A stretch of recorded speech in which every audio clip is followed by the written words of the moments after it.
കാണുന്നത് സ്വപ്നങ്ങളോ യാഥാർത്ഥ്യമോ എന്നതിന് പ്രാധാന്യമില്ല. നീ വായിച്ച ആ പുസ്തകം ബുക്ക് ഓഫ് ഡെത്ത് യാഥാർത്ഥ്യത്തിൽ മരണം തന്നെ നിയന്ത്രിക്കുന്ന ഒരു കഥ. ഞാനും ആ കഥയിലെ ഒരാളാണ്. നീ അറിയാതെ തന്നെ നീയും അതിലേക്ക് മുഴുകിപ്പോയിരിക്കുന്നു. നീ ഇന്നലെ ഉണർന്നതും ഇതുപോലെയായിരുന്നു. നീ ഉണരുമ്പോൾ കാണുന്ന ആ രൂപങ്ങൾ അവ നിനക്കായി കാത്തിരിക്കുന്നവരാണ്.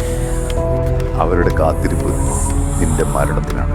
അതിന് കീഴടങ്ങണോ, അല്ലെങ്കിൽ എന്നെ പോലെ തന്നെ ഈ സ്വപ്ന ലോകത്തിൽ കുടുങ്ങി ജീവിക്കണോ?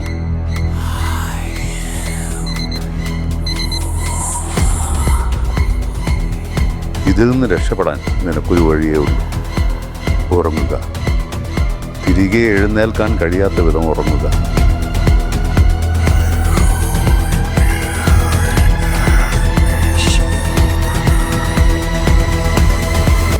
ഉറങ്ങുക.